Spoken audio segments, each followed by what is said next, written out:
friends, I am Rashmi Prabha and welcome to our channel Combine CS The Extra Step. Dear friends, in this video I am going to discuss multiple choice questions related to national education policy. तो आप ये सोच रहे होंगे कि national education policy जो 3 to 4 days prior information आया था उससे रिलेटेड ऑलरेडी आपने काफ़ी वीडियोस देखा होगा, करेक्ट। तो इंस्टेड ऑफ कि मैं उस पर एक वीडियो बनाती, व्हाट आई हैव थॉट कि अगर आपने कहीं से भी नेशनल एजुकेशन पॉलिसी के बारे में अपडेट्स को पढ़ा है या देखा है तो today is the time in this video you just जज कि आपके कितने क्वेश्चन सही हो पा रहे हैं या आप एक क्विक रिवीजन के तरीके से भी इस वीडियो को लास्ट तक ज़रूर दिखें। So let us start with our today session. तो सबसे पहले मैं आपको ये बताना चाहूँगी डियर फ्रेंड्स, जो आपका नेशनल एजुकेशन पॉलिसी है, करेक्ट, इसका अगर मैं नया ड्राफ्ट की बात करूँ तो इसमें बेसिकली 3 टॉपिक्स पे फोकस किया गया है, that is school education, higher education and teaching related updates है। तो in this particular video I have design the multiple choice questions related to school education. और एज यू ऑल नो कि जो आपका एनटीए यूजीसी नेट का syllabus है उसके according ये वाला आपका बहुत ही इंपॉर्टेंट कॉन्सेप्ट है। आप हायर एजुकेशन पे मान के चले कि 1 से 2 क्वेश्चन इस बार आप एग्जामिनेशंस में ज़रूर एक्सपेक्ट कर सकते हैं। So without wasting time let us start with our multiple choice questions based on national education policy 2020 regarding school education updates. So screen पे पहला क्वेश्चन है, आप स्क्रीन को पॉज करिए और इसका आंसर को ज़रूर अपने नोटबुक में लिखें and at the end of the video just write me down in the comment section कि आपके कितने क्वेश्चन सही हुए। First question is alternative name for education commission is what? Kothari commission, Mudaliar commission, Radhakrishnan commission और Sam Pitroda commissions. I hope आपने answers इसका note down किया होगा। So answer is Kothari commission. तो अगर जो भी लर्नर्स इस वीडियो को देख रहे हैं मैं आपसे ये रिक्वेस्ट करूँगी कि आप इसके शॉर्ट नोट्स बनाइए, बिकॉज मैंने एक ही स्लाइड में मल्टीपल क्वेश्चंस को कवर अप किया है। तो क्वेश्चन क्या था, एजुकेशन कमीशन का ऑल्टरनेटिव नेम क्या है? ऑलरेडी यूजीसी नेट में ये हर बार कोठारी कमीशन से आपका क्वेश्चन आता है, आपको ऑल्टरनेटिव नेम्स ज़रूर मालूम होना चाहिए। This was the first thing. Second thing, इसका जो एज है, जो पीरियड है, वो पीरियड भी आपको याद होना चाहिए किस ईयर में ये कमीशंस आया था, करेक्ट। सेकेंड थिंग इसकी जो अदर ऑप्शन है आपको उसके भी बारे में मैंने यहाँ पे इंफॉर्मेशन प्रोवाइड करने की कोशिश की है। एज फॉर एग्जांपल जो मुदलियर कमीशंस था उसका ऑल्टरनेटिव नेम होता है सेकेंडरी एजुकेशन, जो 1950 to 1953 में आया था। देन आपका राधाकृष्णन कमीशन था जो कि यूनिवर्सिटी एजुकेशन कमीशन से नाम से जाना जाता है। एंड जो सैम पित्रोदा कमीशन था आपका 1992 में आया था, जिसको हम मॉडिफाइड नेशनल एजुकेशन पॉलिसी बोलते हैं। यहाँ पे एनईपी होगा, दिस इज स्पेलिंग मिस्टेक, और ये राजीव गांधी के टाइम पे आया था। तो अब एक सिंगल क्वेश्चन से हमने यहाँ पे 4 मेजर इन्फॉर्मेशन यहाँ पे क्या देख लिया कि एजुकेशन कमीशन का क्या नेम है, मुदलियर, राधाकृष्णन और सैम पित्रोदा। तो डियर फ्रेंड्स, आपको ये चारों जनरेशन, अगर मैं बात करूँ ये चारों जनरेशन ज़रूर दिमाग में रखना चाहिए क्योंकि ये कमिंग एग्जामिनेशन के लिए बहुत ही इंपॉर्टेंट है। Moving to the next question is, यहाँ पे मैंने एक हिस्ट्री आपको बताने की कोशिश की। जो आपका एनईपी आया, नेशनल पॉलिसी एजुकेशन आया डियर फ्रेंड्स, ये 3rd पॉलिसी ड्राफ्ट किया गया है आफ्टर इंडिपेंडेंस। तो पहला क्या था आपका कोठारी कमीशन, जो कि अभी हमने देखा एजुकेशन कमीशन से नाम जानते हैं 1964-66। एंड इस कोठारी कमीशन में आपका बेसिकली ये बात किया गया था 10+2+3 स्ट्रक्चर के बारे में, ठीक है। आप 10th करोगे, आप जो भी आपका प्राइमरी एजुकेशन होता है देन आप उसके लिए हायर एजुकेशन पे जाते हो, और ये इंदिरा गांधी के समय पे ये 1968 में लॉन्च हुआ था। सेकेंड थिंग, जो आपका कोठारी कमीशन का नेक्स्ट इंपॉर्टेंट पॉइंट है, उसमें ये बात कही गई थी कि 6% ऑफ जीडीपी आपका होना चाहिए। बट अगर हम आज की बात करें तो आज हमने अभी तक 4.6% को ही अचीव किया है। तो आज जो ये ड्राफ्ट आया है 2020 का, उसमें इन्होंने क्लियरली इंस्ट्रक्शन आपको प्रोवाइड किया है कि आपको ये टारगेट बाय 2030 अचीव करना इज़ द कंपल्सरी। तो जो टारगेट आया है, कितने टारगेट ईयर में कंप्लीट करना, this is again the important concept जो आपको ज़रूर मालूम होना चाहिए। देन हम यहाँ पे और इन्फॉर्मेशन ये देखते हैं फ्रेंड्स, आपका इंदिरा गांधी के टाइम पे 1968 में आया था, देन 1986 में राजीव गांधी के टाइम पे सेकंड पॉलिसी ड्राफ्ट हुई थी, एंड देन 1992 में आपका रिवाइज्ड मॉडिफाइड जो पीवी नरसिम्हा राव जी थे उनके टाइम पीरियड में आया था। इट मीन्स व्हाट कि आफ्टर 14 ईयर्स ये मेजर चेंजेस हुआ है नेशनल एजुकेशन पॉलिसीज में, correct. So now moving to the next question is कि what is the full form of ECC? Early childhood care and education, education for childhood care and education, early child care और early childhood care and engineering. So let us see answer will what early childhood care and education. तो यहाँ पे मैंने school को education के जितने भी draft हुए हैं इंपॉर्टेंट उसके बेसिस पे मैंने ये मल्टीपल चॉइस क्वेश्चंस बनाया है। तो आपको ये फुल फॉर्म्स भी ज़रूर दिमाग में रखना चाहिए, इस तरीके के क्वेश्चंस बहुत ही आते हैं एनटीए यूजीसी नेट में। Second thing is universal access to ECC categories falls under how many stages? अगर आपने वो ड्राफ्ट पढ़ा है तो ड्राफ्ट में उन्होंने क्लियरली ये चीज़ मेंशन किया है कि आपके डिफरेंट स्टेजेस होते हैं लर्निंग आउटकम्स के। तो what are the stages? There are 4 stages जिसपे कि बहुत ही फोकस किया गया है। तो let us see what are this 4 stages. तो मैंने इसी ड्राफ्ट का एक यहाँ पे आपको इमेज फाइल दिया है जिसमें आप क्लियरली ये देख सकते हो डिफरेंस। पहले 10+2 का स्ट्रक्चर था जो कि अभी भी एग्जिस्टिंग है। बाय 2030 इन्होंने ये बोला है कि आपको ये न्यू एकेडमिक स्ट्रक्चर को फॉलो करना है, डेट इज़ 5+3+3+4। तो what is these are the stages? आपके 4 स्टेजेस यहाँ पे foundational, preparatory, middle and secondary stages. तो this slide is very important, आप इसका स्क्रीनशॉट ले लीजिए और इस पर ज़रूर इसको याद करिए। Now next question is preparatory class falls under which categories? तो बेसिकली यहाँ पे क्लास का क्वेश्चन मैंने पूछा है जो आपका अभी हमने प्रीवियस स्लाइड में देखा था स्टेजेस। तो उस स्टेजेस में जो प्रिपरेटरी स्टेज है उसमें कौन से क्लास को हम फॉल करते हैं? वो क्लास 1 to 2 होता है, वो 5 to 6 होता है, 6 to 8 होता है, या फिर आपका 9 to 12 होता है। सो answer is what? Class 3 to 5। तो हेंस जो डायग्राम था वो बहुत ही इंपॉर्टेंट है और मैंने यहाँ पे आपको आंसर में ये प्रोवाइड किया है। आपको चारों स्टेजेस के नाम मालूम होना चाहिए, चारों स्टेजेस किस क्लास को बिलोंग करता है वो मालूम होना चाहिए, एंड द एज ग्रुप। तो आप इस स्लाइड्स का स्क्रीनशॉट जरूर ले, क्योंकि देखिए मैंने यहाँ पे सब कुछ लिखा है कि क्लास 1 to 2 तो आपका एज क्या हो जाएगा 6 to 8। जो प्री प्राइमरी एजुकेशन होती है उस पर nursery, junior KG and senior KG को हम कंसिडर करते हैं, जिसमें आपका वो एज 3 to 6 होता है, हेंस 6 to 8 एंड 9 to 12। तो इस तरीके से आप अगर मल्टीपल चॉइस के बेसिस पर क्वेश्चन सॉल्व करेंगे तो ऑब्वियसली आप इजीली रिकॉल कर सकते हैं कि आपको नेशनल एजुकेशन पॉलिसी में किन किन बातों पे बोला गया था।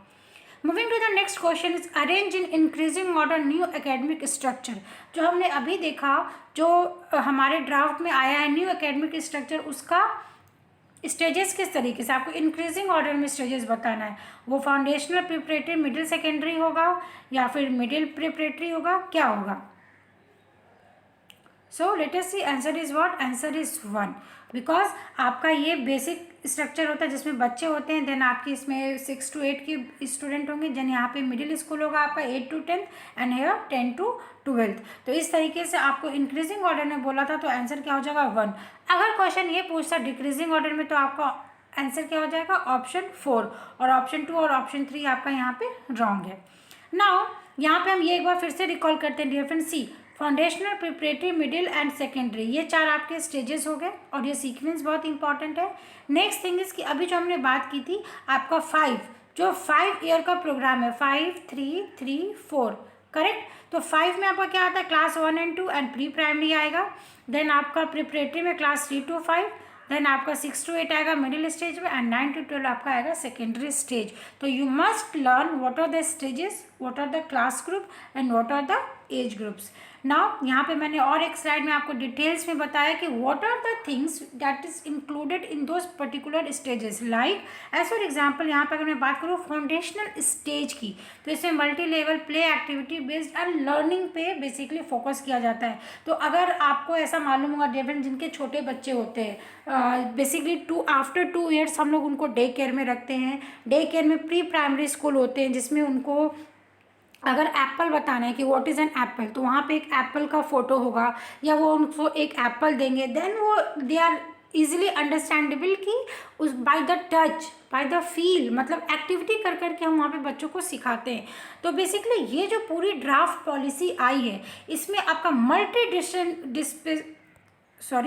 मल्टीडिसिप्लिनरी स्टडीज़ को फोकस किया जाएगा। यहाँ पे ह्यूमैनिटीज़ की बात की जाएगी, एक्सपीरियंशियल लर्निंग की बात की जाएगी। Experiential learning, inclusive learning, this are the very important terms जो कि आजकल फ्रिक्वेंटली हर एक एग्जाम्स में पूछे जा रहे हैं।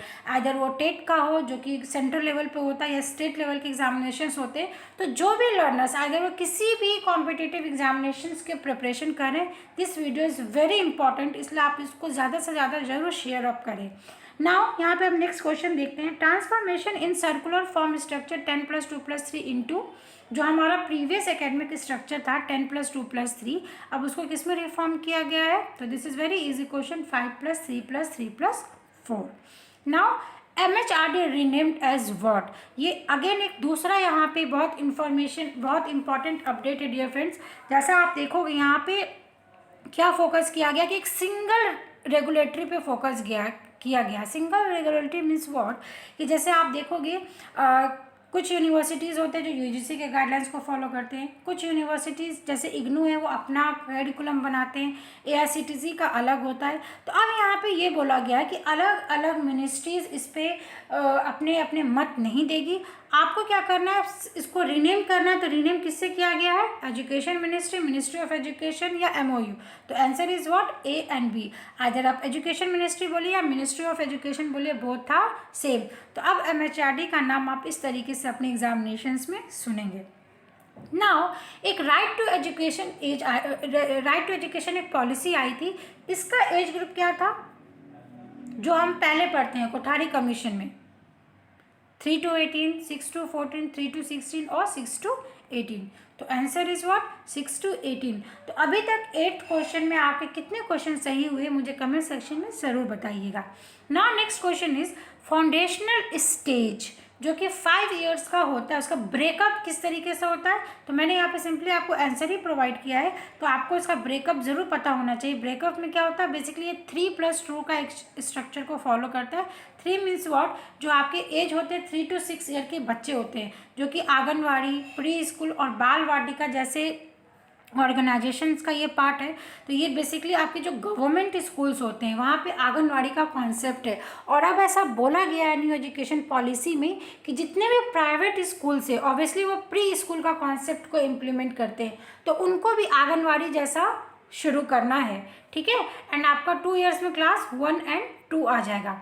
तो यहाँ पे एक एक्स्ट्रा इन्फॉर्मेशन आपको फिर से यहाँ पे मैंने प्रोवाइड किया कि 3 years को प्रिपरेटरी स्टेज बोलते हैं, देन फिर से आपको 3 years को मिडिल स्टेज बोलते हैं जिसमें क्लास 6 to 8 आता है एंड दिस एज ग्रुप। तो दिस इज़ इम्पॉर्टेंट, आपको ये ज़रूर याद होना चाहिए। बेसिकली उसमें मल्टीपल चॉइस क्वेश्चन बहुत बन सकते हैं।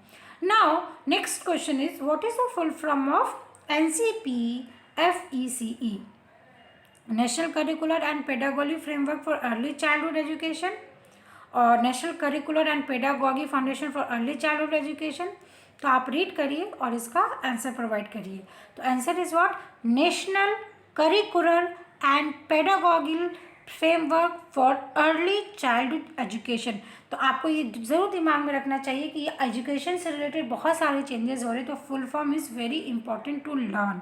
देन अगेन NCP जो अभी हमने पढ़ा लास्ट में, उसको किसके द्वारा ड्राफ्ट किया जाएगा? NCERT के थ्रू, AICTC के थ्रू, UGC के थ्रू या फिर इग्नू के थ्रू? तो आपको लर्न करना है, दिस इज NCERT। तो लर्न करने का ट्रिक ये आप समझ सकते हो, starting from N, it means आप NCERT लगा सकते हो, बट कब लगा सकते हो? जब आपको उसका आंसर ना पता हो, देन ओनली आप गेस लगाइए, अदरवाइज आप इसको रोट लर्निंग करिए, ठीक है। Examinations in grade 1 to 8। अब जो आपका स्कूल एजुकेशन है, इसमें मैं आपको एक इंपॉर्टेंट पॉइंट ये बता दूँ, जो रिपोर्ट कार्ड का स्ट्रक्चर होता है, जिसमें बेसिकली पहले परसेंटेज मिलते थे, देन उसके बाद आप ग्रेडिंग सिस्टम आ गया है। अब ये क्या करने वाले हैं कि रिपोर्ट कार्ड में आपके मार्क्स के बेसिस पे सिर्फ आपको जज नहीं किया जाएगा, आपके जो पीयर्स हैं, आपका क्या थ्रू आउट द सेशन आपका क्या बिहेवियर था, आपके टीचर से कैसे रिलेशंस थे, आपके अपने स्कूलमेट से कैसे रिलेशंस थे, उसके बेसिस पे आपका एक कंप्लीट रिपोर्ट कार्ड आपको इश्यू होगा। तो क्वेश्चन ये पूछा गया है कि जो एग्जामिनेशंस में ग्रेड होंगे 1 to 8 की, वो हॉलिस्टिक अप्रोच होगी, 360 डिग्री मल्टी डायमेंशनल रिपोर्ट होगी, किस तरीके का रिपोर्ट होगा। So answer is what, both A and B. इस ड्राफ्ट में बहुत ही क्लियरली ये मेंशन किया गया है कि रिपोर्ट कार्ड में आपका 360 डिग्री मल्टी डायमेंशनल रिपोर्ट का ये मीनिंग होता है डियर फ्रेंड्स कि आपको ओवरऑल जज किया जाएगा, आपको कॉन्सेप्ट पता होना चाहिए, आपको प्रैक्टिकल भी आना चाहिए, एंड इवन आपका बिहेवियर क्या है इसके बेसिस पे भी आपको जज किया जाएगा। Now moving to the next question is affordable, high quality and energized test books to be provided along with free digital version on dash platform। तो कौन सा ऐसा प्लेटफॉर्म है जहाँ पे आपको फ्रीली एनसीईआरटी के बुक्स अवेलेबल होते हैं। So that is Diksha platform. और बिकॉज कि ये कोविड-19 में अगर आप देखेंगे तो दीक्षा प्लेटफॉर्म पे बहुत सारे अपडेट्स हुए हैं, तो मैं आपसे रिक्वेस्ट करूँगी कि आप इस प्लेटफॉर्म पे जाकर ज़रूर अपडेट्स को देखें।